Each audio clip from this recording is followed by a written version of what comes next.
बिस्मिल्लाहिर्रहमानिर्रहीम। ये 10वां क्वेश्चन है दूसरे चैप्टर का। बताया गया है हमें कि दो वेक्टर हैं, ए जो है वो i-2j + 3 के है और b जो है वो 3i-4 के है। तो आपसे ये पूछा गया है कि हमने a का प्रोजेक्शन b के ऊपर निकालना है।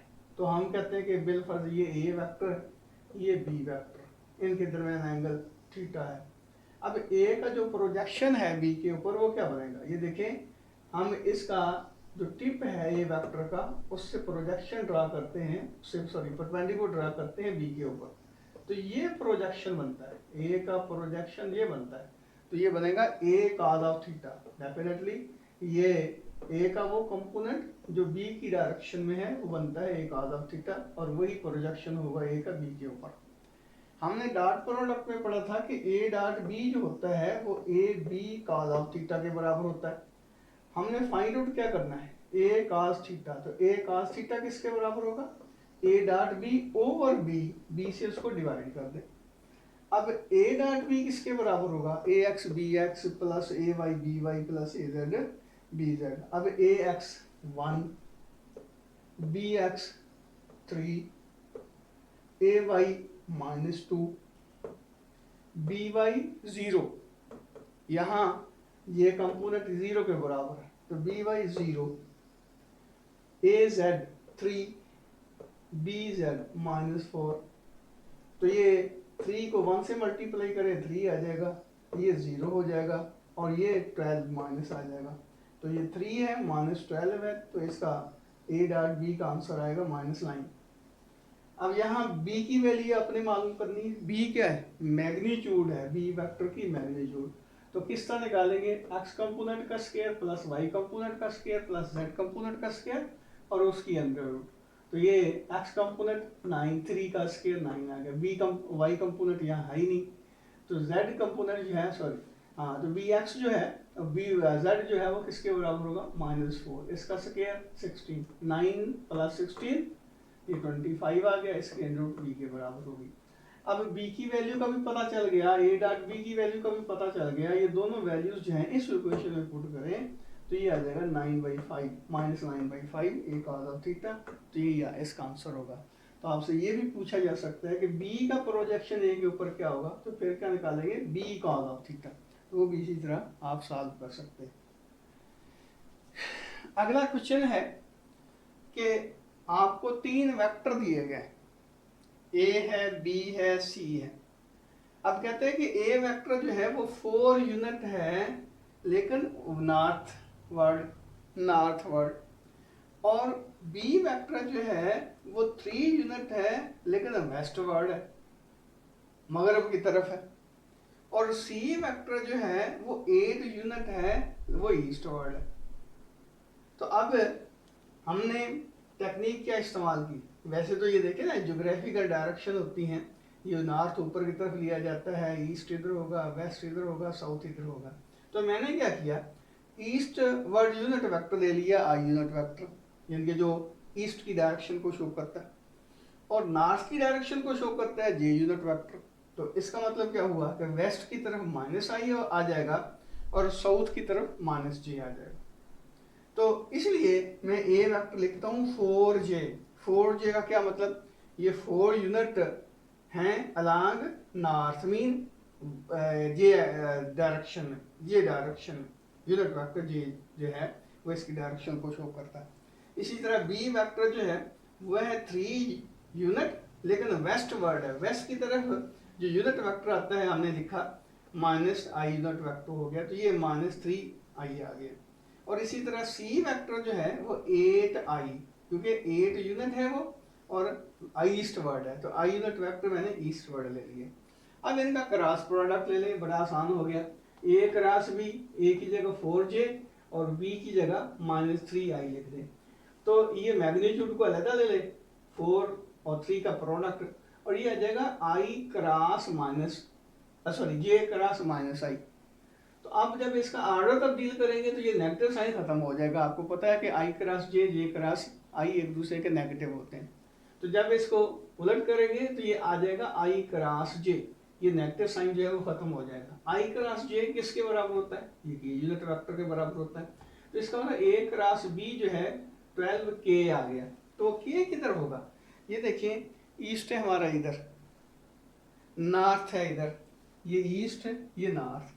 तो आई क्रॉस जे के अपवर्ड बनता है। इसका मतलब ये हुआ कि इस ये जो ए क्रॉस बी होगा वो 12 यूनिट है और अपवर्ड है, इस तरह ऊपर की तरफ, ये ईस्ट ये नॉर्थ, यानी कि ये आई ये जे, तो ये के बनता है। बाकी दोनों जो अपना क्या कहते हैं पार्ट्स हैं वो खुद इसी तरह कर लें आप, आसानी से हो जाएंगे। अब अगला क्वेश्चन है कि आपके पास फोर्स दी गई है जो कि जिसकी वैल्यू ये है, और यूनिट वेक्टर अपना पोजीशन वेक्टर दिया गया है। अब आपने टार्क की वैल्यू मालूम करनी है ओरिजिन के रिस्पेक्ट। तो ओरिजिन के रिस्पेक्ट आर यूनिट वेक्टर आपको पता ही है, इसकी टेल जो होती है ओरिजिन के ऊपर होती है और इसकी टिप जो है वो उस पॉइंट के ऊपर होती है जिस पॉइंट की लोकेशन हम फाइंड आउट कर रहे हैं। तो बहरहाल हम कहते हैं कि फोर्स ये है और आर ये है, यानी कि ये पोजीशन वेक्टर ये एफ। हमें पता है कि टार्क जो होता है वो आर क्रॉस एफ, यानी कि क्रॉस प्रोडक्ट होता है आर और एफ का। तो इसको क्या करेंगे, इसको ऐसा करेंगे कि हम इसका क्रॉस प्रोडक्ट लेते हैं। इसका क्रॉस प्रोडक्ट लेने के लिए हम डिटरमिनेंट बनाते हैं आई जे के डिटर्मिनेंट। तो ये आई पहले ये आर का जो आई कंपोनेंट है, फिर जे, फिर के 1 आ गया, यानी कि 7 3 और ये 1। और फिर इसी तरह एफ का X component, Y component, Z component, -3 1 और 5 आ जाएगा। अब इसका हमने एक्सपेंड करना है, तो आपको पता है ये, वैसे आप इसकी प्रैक्टिस भी कर लें। तो ये हमारा एलिमेंट जो है ये लेते हैं, तो ये कॉलम और ये रो इसको हम इग्नोर कर देते हैं। इसको इससे मल्टीप्लाई करेंगे, माइनस इसको इससे मल्टीप्लाई करेंगे। जब इसको इससे मल्टीप्लाई करेंगे तो ये 15 आ जाएगा। तो -1 को 1 से मल्टीप्लाई करेंगे तो -1 आ जाएगा। अब फिर प्लस जे ये वाला, इसको इग्नोर कर दें, इसको इग्नोर कर दें। अब इसको इससे मल्टीप्लाई करें, माइनस इसको इससे मल्टीप्लाई करें, तो ये 7 5 35 आ गया, माइनस फार्मूले का आ गया और माइनस ये आ गया, तो माइनस इंटू -3 आ जाएगा। और प्लस के ये के, यानी कि ये के है, तो ये कॉलम और ये रो जो है इसको इग्नोर कर दें। अब 7 7 आ गया, और फिर ये देखिए माइनस फार्मूले का आया और माइनस इसका आया, 3 3 9 और -9 आ गया। अब ये देखिए कि ये 15 -1 14 14 आई आ गया। अब माइनस माइनस प्लस हो जाएगा, 35 + 3 38 जे आ गया। और ये भी माइनस माइनस प्लस आ जाएगा, 9 + 7 16 आ गया, तो 16 की, इसका मतलब टास्क की वैल्यू आ गई 14 आई + 38 जे + 16 के।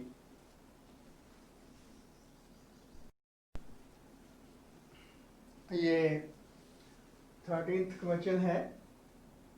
आपको फोर्स बताई गई है कि वो I-2J के बराबर है, और जिस पॉइंट के ऊपर फोर्स लग रही है उस पॉइंट का जो पोजीशन वेक्टर है वो -J + K है।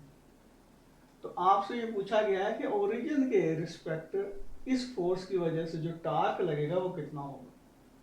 तो सिंपल बात है, टार्क जो होता है वो R और F का क्रॉस प्रोडक्ट होता है।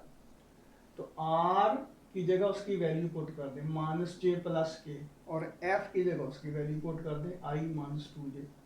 तो अब देखें कि -J क्रॉस I, फिर माइनस माइनस प्लस हो जाएगा, J क्रॉस 2J, 2 को मैंने बाहर निकाल दिया तो J क्रॉस J आ गया। फिर ये K क्रॉस I, फिर -2 को फिर बाहर निकाल दिया, K क्रॉस J आ गया। अब J cross I -I cross J के इक्वल होता है। जब इसकी तरतीब बदलेंगे तो नेगेटिव नेगेटिव पॉजिटिव हो जाएगा। इसका मतलब यह है कि I क्रॉस J जो है वो K के इक्वल होगा। ये मैं फिर बताता हूँ, इसको तब्दील कर दिया, J क्रॉस I को I क्रॉस J में कन्वर्ट करेंगे तो ये नेगेटिव साइन आएगा, ये नेगेटिव और ये नेगेटिव एक दूसरे को कैंसिल कर देंगे तो ये K आ जाएगा। अब यहाँ भी देखें कि मैंने वो सिंपल जो अपना इनके क्रॉस प्रोडक्ट की यूनिट वेक्टर जो है निकालने के लिए हम जो टेक्निक इस्तेमाल करते हैं ये है जे cross I. J cross i minus के आएगा, तो ये माइनस और ये माइनस एक दूसरे को कैंसिल कर, सॉरी ये माइनस और फार्मूला वाला माइनस जो एक दूसरे को कैंसिल कर देंगे तो ये के आ जाएगा। अब जे क्रॉस जे नल वेक्टर, के क्रॉस आई जे और के क्रॉस जे माइनस आई, माइनस माइनस प्लस हो जाएगा, तो ये आ जाएगा के, ये आ जाएगा जे, ये आ जाएगा minus two I, sorry plus two I, ये तो ये two I plus J plus K आ जाएगा। ये तो सिंपल सी बात थी। अब अगला सवाल जरा दिलचस्प है, इसका ये दूसरा पार्ट है। कहता है कि आपने टार्क जो है ओरिजिन के रिस्पेक्ट मालूम नहीं करना, बल्कि एक ऐसे पॉइंट के अबाउट मालूम करना है जिसका अपना पोजीशन वेक्टर है ये r1, यानी कि ये इस ओरिजिन के रिस्पेक्ट पहले हमने मालूम किया था टार्क, अब इस ओरिजिन के रिस्पेक्ट नहीं बल्कि इस पॉइंट के रिस्पेक्ट आपने टार्क की वैल्यू मालूम करनी है। तो ये मैंने इसको r1 लिखा है, चलो यहाँ लिख देता हूँ, ये r1 जो पोजीशन वेक्टर बनता है नए पॉइंट का, और ये r2 है, यानी कि हमने इस पॉइंट के अबाउट जो है इसका टार्क मालूम करना है, इस पॉइंट के अबाउट। तो इसका क्या मतलब होगा, ये है r, वो पहले वाला जहां पे फोर्स गुजर रही थी, लेकिन पहले हमने इस पॉइंट के अबाउट, ये देखें इस पॉइंट के अबाउट हमने टार्क मालूम किया था, अब इस P पॉइंट के अबाउट जो हम टार्क की वैल्यू मालूम करना चाहते हैं, और P एक ऐसा पॉइंट है जिसका पोजीशन वेक्टर बनता है r1। तो ये देखिए ये क्या बनेगा, यहां से ये r, ये r1, ये r2, तो r1 plus r2 is equal to r, r1 plus r2 is equal to r। तो यहाँ से r2 की वैल्यू निकालनी, क्योंकि अब पोजीशन वेक्टर जो है वो बनेगा, यानी ये नहीं बनेगा, बल्कि हमने f के रिस्पेक्ट, क्योंकि f फोर्स की वजह से जो टार्क हमने फाइंड आउट करना है वो इस पॉइंट के ऊपर करना है, P पॉइंट के ऊपर। तो इसका मतलब ये है कि अब इसका जो टार्क के लिए पोजीशन वेक्टर लेंगे वो ये नहीं लेंगे बल्कि ये लेंगे, तो ये आ जाएगा r2, यानी कि r2 की वैल्यू फाइंड आउट करनी है, तो क्या करेंगे, इसको दूसरी तरफ ले जाएंगे, r माइनस r1 हो जाएगा। अब r की वैल्यू हमें गिवन है वो माइनस जे प्लस के, और r1 की वैल्यू अभी दी गई है कि वो है माइनस, यानी कि वो r1 है i प्लस के, i प्लस के। अब इसको सॉल्व करें तो ये आपके पास r2 की वैल्यू आ जाएगी, यानी कि ये आ जाएगा माइनस जे माइनस आई माइनस जे प्लस के माइनस आई माइनस के, यानी कि इसको नेगेटिव से मल्टीप्लाई कर दे, माइनस आई माइनस के आ जाएगा, माइनस जे प्लस के माइनस आई माइनस के, आर माइनस r1, तो ये आ जाएगा माइनस जे प्लस के माइनस आई माइनस के। तो ये के से के कैंसिल हो जाएगा, प्लस है माइनस है, तो बाकी क्या बचेगा, minus I unit vector minus J unit vector. तो अब r2 की वैल्यू, इस वेक्टर की वैल्यू माइनस आई माइनस जे आ गई।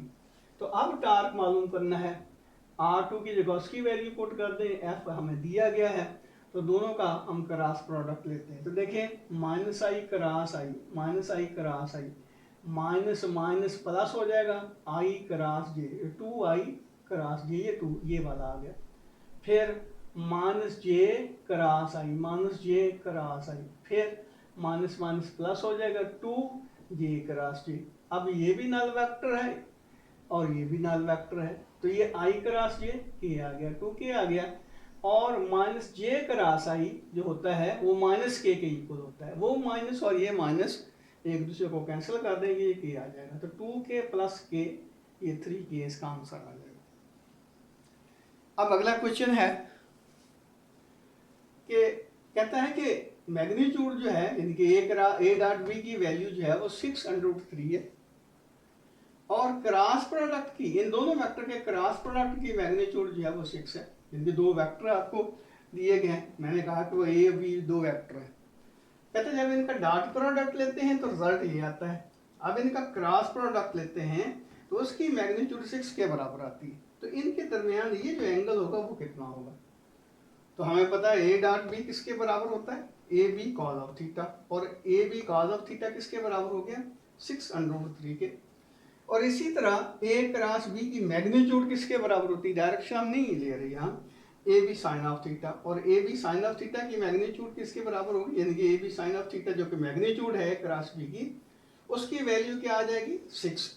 अब हम क्या करते हैं, 2 इक्वेशन को 1 इक्वेशन से डिवाइड कर देते हैं, तो ये आ जाएगा A B sine of theta और A B cos of theta, तो ये आ जाएगा 6/6√3। तो ये ए बी से ए बी कैंसिल हो जाएगा, 6 से 6 कैंसिल हो जाएगा, साइन ओवर कॉस जो होता है वो टेंजेंट के बराबर होता है, तो टेंजेंट थीटा जो है 1/3 के इक्वल आ गई। तो थीटा किसके बराबर होगा, टेंजेंट इनवर्स 1/3, तो ये 30 डिग्री इसका आंसर होता है।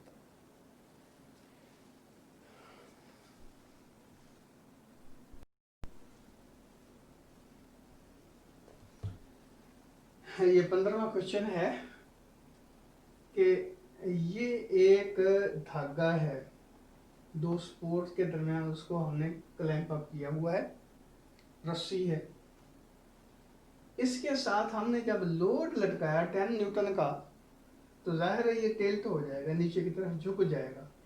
तो कहता है कि दोनों एंड के ऊपर जो एंगल बनता है वो 15 डिग्री के बराबर है। तो आपने मालूम करना है कि इसमें, यानी कि ये जो हमारे पास स्ट्रिंग है इसमें टेंशन कितनी होगी, ये जो धागा है इसमें टेंशन कितनी होगी। तो हम क्या करते हैं, इसकी फोर्स डायग्राम बनाते हैं। तो ये इस डायरेक्शन में टेंशन क्या लेके T1 है, इस डायरेक्शन में टेंशन क्या लेके T2 है, और ये वेट जो है इसका डाउनवर्ड डायरेक्शन में, यानी कि हमने XY प्लेन बनाया और ये पॉइंट जो है ओरिजिन के ऊपर ले लिया। तो ये इधर टेंशन T1, ये टेंशन T2, और ये वेट जो है वो डाउनवर्ड है। अब हम क्या करते हैं, हम ऐसा करते हैं कि ये जो हमारे फोर्सेस हैं, वेक्टर्स हैं, इनके रेक्टेंगुलर कंपोनेंट्स बना लेते हैं। अब T1 का एक कंपोनेंट ये बना, एक कंपोनेंट ये बना। अब ये जो कंपोनेंट बनेगा ये होगा T1 cos of 15 degree, x component है, ये y component T1 sin of 15 degree आ जाएगा, और इसी तरह ये T2 sin ऑफ 15 डिग्री इसका y कंपोनेंट, और T2 cos ऑफ 15 डिग्री इसका x कंपोनेंट बनता है। अब चूंकि सिस्टम इक्विलिब्रियम में है तो इसलिए हम इक्विलिब्रियम की कंडीशन जो है वो अप्लाई करते हैं। तो उसमें फोर्सेस का इक्विलिब्रियम है कि sum of the forces acting along x axis must be equal to 0। तो अब देखते हैं कि x एक्सिस के अलोंग कौन कौन सी फोर्सेस लग रही हैं।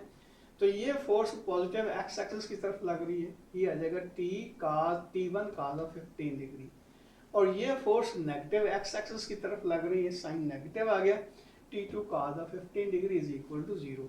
तो ये दूसरी तरफ ले जाएं तो ये बनेगा T1 cos of 15 degree is equal to T2 cos of 15 degree. तो ये cos 15 एक दूसरे को कैंसिल कर देंगे, T1 जो है वो T2 के इक्वल आ गया। तो हम कहते हैं कि इसमें टेंशन T के बराबर, यानी कि यहाँ और यहाँ टेंशन बराबर है जो कि T के बराबर है, T के इक्वल। अब इसका दूसरा पार्ट जो है अप्लाई करते हैं कि Fy जो होता है सिग्मा Fy वो 0 के बराबर होता है। तो y एक्सिस की तरफ एक ये फोर्स लग रही है, ये फोर्स लग रही है, ये फोर्स लग रही है, ये दोनों पॉजिटिव y एक्सिस की तरफ, ये नेगेटिव y एक्सिस की तरफ। तो इसलिए हम कहेंगे कि T1 sin of 15 degree plus T2 sin of 15 degree minus W is equal to 0। तो T1 T2 तो इक्वल है, इसका मतलब ये है कि इसकी जगह भी T पुट कर दें, इसकी जगह भी T पुट कर दें, तो ये आ जाएगा 2T sin ऑफ 15 डिग्री, ये W के इक्वल आ जाएगा। तो T किसके, यानी कि ये W दूसरी तरफ ले जाएंगे तो पॉजिटिव हो जाएगा। तो T किसके बराबर होगा, W2 sin ऑफ 15 डिग्री। तो ये आ जाएगा, W आपको पता है कि 10 न्यूटन है, तो 10/2 sin ऑफ 15 डिग्री, इसको सॉल्व करेंगे तो 19.3 न्यूटन आ जाएगा। अब इसका अगला क्वेश्चन जो है वो थोड़ा सा लंबा था, यहाँ से पेज कम थी, तो मैंने आखिरी क्वेश्चन पहले कर दिया। तो ये कहता है कि ये दीवार है, इसके साथ ये एक बॉल है, स्फीयर, और इसका जो वेट है वो 10 न्यूटन के बराबर है। यहाँ से इसको रस्सी से बांधा हुआ है, तो कहता है कि इसमें टेंशन कितनी होगी, नंबर 1 ये स्प्रिंग में टेंशन कितनी होगी, और दूसरी ये जो दीवार है डेफिनेटली इसको पुश कर रही है इस डायरेक्शन में, तो ये दीवार जो फोर्स लगा रही है F ये किसके बराबर होगा, इस तरह। तो इसके लिए हम फिर क्या करते हैं कि इसकी वेक्टर डायग्राम बनाते हैं और ये लेते हैं ओरिजिन के ऊपर, ये पॉइंट ओरिजिन के ऊपर लेते हैं ये बात।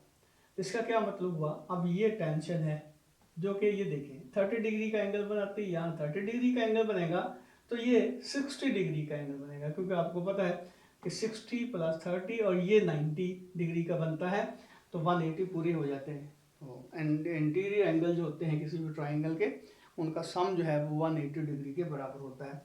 तो डेफिनेटली ये 30 डिग्री होगा तो ये 60 डिग्री होगा। और ये वेट है डाउनवर्ड डायरेक्शन में, और इस डायरेक्शन में ये फोर्स लग रही है Fw जो कि दीवार लगा रही है, इसको पुश कर रही है। तो अब हम क्या करते हैं, हम ये जो टेंशन है इसको रिजॉल्व कर लेते हैं दो कंपोनेंट में। एक कंपोनेंट इसका t cos 60 degree x component, और दूसरा y कंपोनेंट जो है वो t sin 60 डिग्री आएगा। और वेट जो डाउनवर्ड है, और ये वो फोर्स है जो वाल जो है इस स्फीयर को पुश कर रही है इस डायरेक्शन में। तो हम क्योंकि सिस्टम इक्विलिब्रियम में है तो हम फर्स्ट कंडीशन ऑफ इक्विलिब्रियम जो है यहाँ अप्लाई करते हैं। तो सिग्मा Fx = 0, एक्स एक्सिस की तरफ कौन कौन सी फोर्सेस लग रही हैं, ये देखें, ये फोर्स लग रही है पॉजिटिव एक्स एक्सिस की तरफ Fw, और ये जो टेंशन है उसका ये कंपोनेंट बनता है t cos 60 डिग्री, तो ये नेगेटिव एक्स एक्सिस की तरफ है, -t cos 60 डिग्री = 0 आ गए। तो इसका क्या मतलब हुआ कि Fw जो है वो t cos 60 डिग्री के इक्वल है। अब t की वैल्यू अभी हमें मालूम नहीं, इसलिए Fw की वैल्यू फाइंड आउट अभी नहीं की जा सकती। तो फिर हम क्या करते हैं, दूसरी इसका पार्ट जो अप्लाई करते हैं, सिग्मा Fy = 0। अब y एक्सिस की तरफ कौन कौन सी फोर्सेस लग रही हैं, ये देखिए, ये अपवर्ड फोर्स लग रही है t sin 60 डिग्री, इसका साइन आएगा पॉजिटिव, और ये w है डाउनवर्ड डायरेक्शन में। तो इसका क्या मतलब हुआ, -w = 0। तो t किसके बराबर हो जाएगा, ये दूसरी तरफ जाएगा पॉजिटिव हो जाएगा, और t60 अपना sin 60 डिग्री से इसको डिवाइड करेंगे तो t आपके पास आ जाएगा w/sin 60 डिग्री, और sin 60.866 के बराबर होता है। तो 10 को जब इससे डिवाइड करेंगे तो ये 11.6 न्यूटन आ जाएगा। अब ये t की वैल्यू जो है इस इक्वेशन में पुट करें तो ये आ जाएगा Fw = 11.6 × cos 60 डिग्री। cos 60 जो होता है 1/2 के इक्वल होता है, जब इसको 2 से डिवाइड करेंगे तो ये तकरीबन 5.77 न्यूटन के बराबर इसकी वैल्यू आ जाएगी।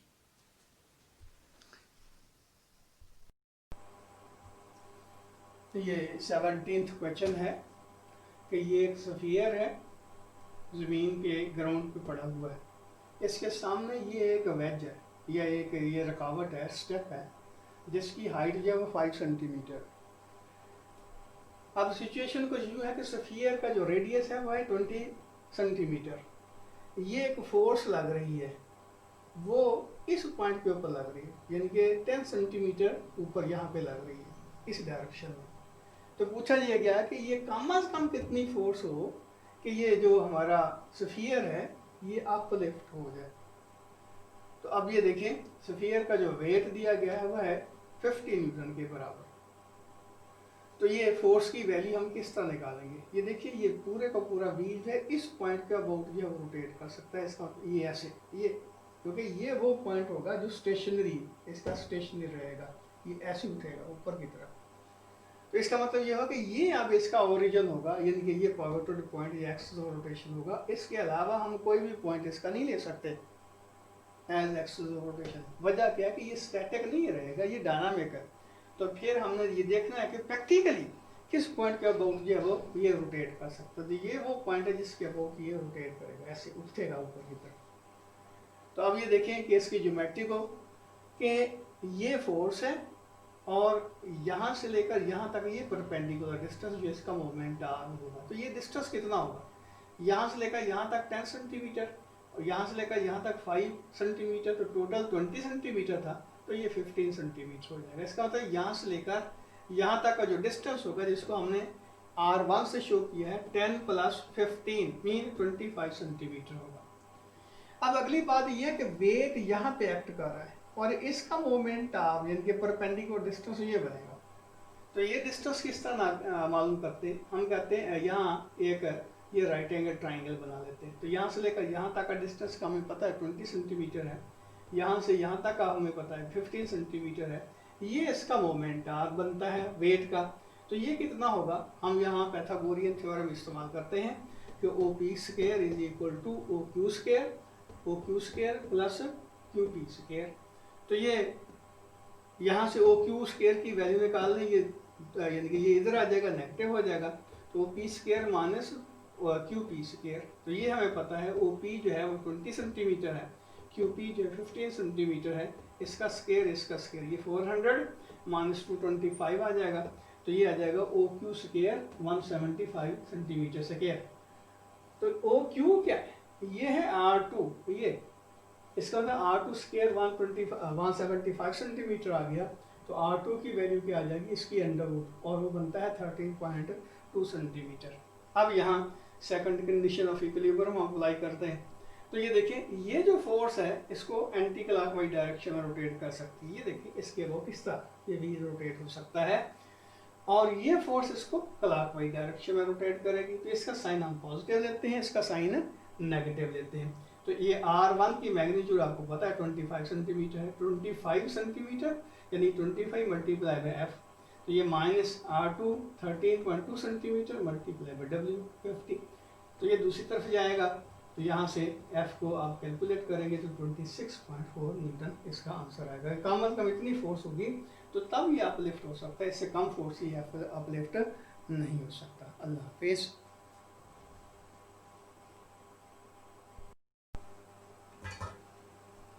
ये 2.16 क्वेश्चन है कि ये एक सिंगल स्पैन ब्रिज है, यानी कि ये एक ऐसा ब्रिज है जिसके दरमियान में कोई पिलर नहीं है। इसके ऊपर से एक ट्रैक्टर गुजर रहा है और ट्रैक्टर का जो रेयर व्हील है, पिछला पहिया है, जब वो सेंटर के ऊपर होता है तो कंडीशन क्या है, यानी कि सेंटर के ऊपर जब ये पहिया होता है तो आपने ये मालूम करना है कि ये जो दोनों पिलर हैं ये कितनी फोर्सेस लगा रहे हैं अपवर्ड डायरेक्शन में। F1 और F2 की वैल्यू आपने फाइंड आउट करनी है। ट्रैक्टर जा रहा था, जब उसका रेयर व्हील जो है वो सेंटर के ऊपर आया है तो उस पॉइंट के ऊपर, उस इंस्टेंट के ऊपर आपने ये फोर्सेस की वैल्यू निकालनी। और जो डाटा दिया गया है वो ये है कि ट्रैक्टर का टोटल जो वेट है वो है 15,000 न्यूटन, हम कह सकते हैं 15 किलो न्यूटन। और उसका जो फ्रंट व्हील है उसके ऊपर जो वेट है वो टोटल वेट का 1/3 है। इसका क्या मतलब हुआ कि 15 किलो का 1/3 जो है वो यहाँ पे एक्ट कर रहा है अगले जो व्हील्स हैं। तो ये 5 किलो न्यूटन मान जाएगा। इसका मतलब क्या हुआ कि बाकी वेट जो है वो पिछले व्हील्स के ऊपर है। तो ये WR हमने उसको कह दिया वो 10 किलो न्यूटन होगा, क्योंकि टोटल जो है 15 है, 5 किलो न्यूटन अगले व्हील के ऊपर है तो 10 किलो न्यूटन जो है वो पिछले व्हील्स के ऊपर होगा। अब अगली बात ये उसने बताई है कि ये जो ब्रिज है ये भी यूनिफॉर्म है और इसका जो वेट है वो 8000 न्यूटन है। तो हम कह सकते हैं कि ये 8 किलो न्यूटन। तो सिचुएशन कुछ यूँ बनती है कि हाँ, एक और बात भी कि ब्रिज का जो टोटल लेंथ है वो तो थी 21 मीटर, लेकिन आधा मीटर यहाँ से और इधर आधा मीटर यहाँ से ये जो पिलर है इनके ऊपर ये ब्रिज आया हुआ है, ये वाला स्लैब आया हुआ है।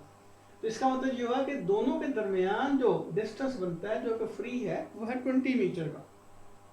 तो सिचुएशन कुछ यूँ बनी कि यहाँ पे और यहाँ पे ये दोनों फोर्सेस अपवर्ड लग रही हैं, लेकिन इन दोनों के दरमियान जो एंगल अपना डिस्टेंस बनता है वो 20 मीटर का बनता है। और ये सेंट्रल पॉइंट है, इस पॉइंट के ऊपर दो फोर्सेस लग रही हैं। एक फोर्स जो है वो रेयर व्हील का वेट है जो कि 10 किलो न्यूटन के इक्वल है, और दूसरा ये यानी जो हमारा ब्रिज है उसका अपना वेट है। तो ये हैं तो दोनों एक ही पॉइंट के ऊपर लग रही। शो करने के लिए मैंने इसको अलग-अलग किया हुआ है, ये एरोज दोनों अलग-अलग बनाए हुए हैं। इन एक्चुअल ये एक ही एरो बनना चाहिए था ताकि ये एक ही पॉइंट के ऊपर लग रही है दोनों फोर्सेस, लेकिन मैं सिर्फ शो करने के लिए इसको मैंने अलग कर दिया है ताकि किसी किस्म की कन्फ्यूजन ना रहे। तो बहरहाल ये देखिए कि ये वेट भी इसी पॉइंट के ऊपर एक्ट कर रहा है। तो इसका क्या मतलब हुआ कि ये दोनों फोर्सेस मीन ये वेट जो है ब्रिज का और ट्रैक्टर का वही सेंटर के ऊपर जो एक्ट कर रहे हैं।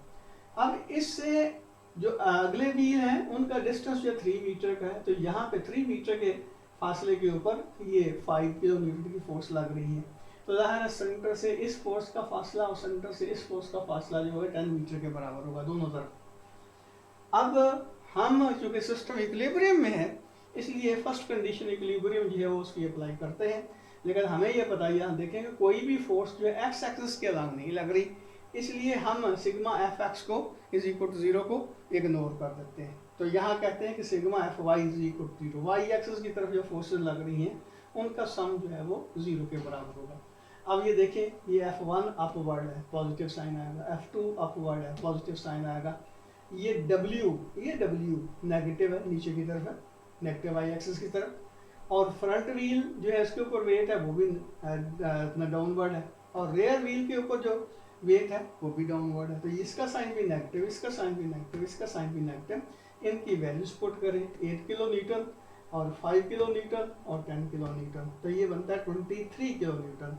तो ये दूसरी तरफ जाएगा तो ये पॉजिटिव हो जाएगा, तो F1 प्लस F2 जो है वो 20 किलो न्यूटन के इक्वल हो जाएगा। अब जाहिर है दो अननोन है तो दो क्वेश्चंस चाहिए होंगी हमें इसकी F1 और F2 की वैल्यू निकालने के लिए। तो दूसरी इक्वेशन कहाँ से लाएंगे, हम सेकंड कंडीशन ऑफ इक्विलिब्रियम जो है वो अप्लाई करते हैं कि टार्क का सम जो होता है वो भी 0 के बराबर है। अब यहाँ हम इंडिपेंडेंट है क्योंकि सिस्टम जो स्टैटिक है, हम इंडिपेंडेंट कोई भी पॉइंट जो है उसको हम एक्सिस ऑफ रोटेशन ले सकते हैं, ये भी लिया जा सकता है, ये भी लिया जा सकता है, ये भी या कोई और भी लिया जा सकता है।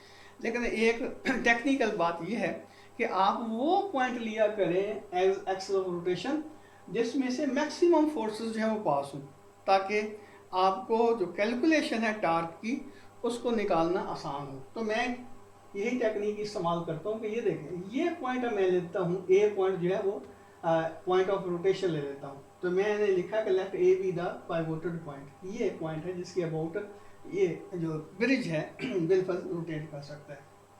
अब टार्क की वैल्यू निकालनी है, तो इस फोर्स की वजह से टार्क कितना होगा, ये देखिए फोर्स है और इसका मोमेंट आर जो होगा वो 0 के इक्वल होगा, क्योंकि ये वो पॉइंट है जिसके अबाउट ये हमारा ब्रिज जो है वो रोटेट कर सकता है, तो इसलिए इसका जो मोमेंट आर 0 होगा। और इसी तरह ये जो हमारा ब्रिज है इसका वेट जो है उसका मोमेंट आर भी 0 के बराबर होगा। लेकिन ये जो 5 किलो न्यूटन फोर्स है इसका मोमेंट आर 3 मीटर होगा, इसका मोमेंट आर भी 10 मीटर होगा, इस फोर्स का भी मोमेंट आर 10 मीटर होगा। तो इसलिए ये F2 10 metre minus F1 10 metre is equal to 0 मैंने लिख दिया। अब इसको इधर ले गया तो ये देखें ये आ जाएगा 15 किलो न्यूटन मीटर और ये आ जाएगा 10 metre F2 minus 10 metre F1 is equal to 0। तो ये मीटर एक दूसरे को कैंसिल कर देंगे, बाकी क्या बचेगा हमारे पास। और ये देखिए ये जब फोर्सेस दूसरी तरफ जाएंगी इसका साइन नेगेटिव था ये पॉजिटिव हो जाएगा, इसका पॉजिटिव था ये दूसरी तरफ जाके नेगेटिव हो जाएगा। इसलिए यहाँ हमने लिखा 10F1 minus 10F2 is equal to 15 kilonewton, या 10 को कॉमन निकाल के इससे डिवाइड कर दे तो F1 minus F2 is equal to 1.5 kilo newton आ जाएगा। ये मैंने क्या किया है कि 10 को कॉमन निकाला, कॉमन निकाल के इससे डिवाइड कर दिए। चलो अगर आपको कन्फ्यूजन हो रही है तो मैं इसको थोड़ा सा यूँ कर देता हूँ, इसको भी 10 से डिवाइड कर दिया, इसको भी 10 से डिवाइड कर दिया, इसको भी 10 से, तो ये आपस में कैंसिल, ये आपस में कैंसिल, तो ये 1.5 किलो न्यूटन आ जाएगा। अब ये दो क्वेश्चंस हमारे पास आ गई, एक क्वेश्चन ये थी जो कि sigma F Y is equal to 0 से निकाली थी और दूसरे टार्क से हमने ये क्वेश्चन निकाली। तो हम क्या करते हैं दोनों को ऐड अप कर देते हैं, F1 plus F2 is equal to 23 kilo newton आ जाएगा और F1 minus F2 is equal to 1.5 kilo newton. जब ऐड करेंगे तो ये दोनों एक दूसरे को कैंसिल कर देंगे, ये 2F1 is equal to 24.5 kilo newton आ जाएगा। तो ये F1 किसके इक्वल हो जाएगा, इसको 2 से डिवाइड करें तो ये 12.25 किलो न्यूटन आ जाएगा। अब ये वैल्यू F1 के किसी एक इक्वेशन में पुट कर दें, मैं दूसरी इक्वेशन में पुट करता हूँ, ये दूसरी तरफ जाएगा, ये इधर आएगा तो ये आ जाएगा F2 is equal to F1 minus 1.5 kilometre. ये इधर चला गया, F2 की वैल्यू हमने निकाली। तो F2 फिर किसके बराबर होगा, F1 की जगह 12.25 माइनस 25 माइनस 1.5 यूनिट आएंगे किलो न्यूटन। तो ये आपके पास आ जाएगा 10.75 किलो न्यूटन।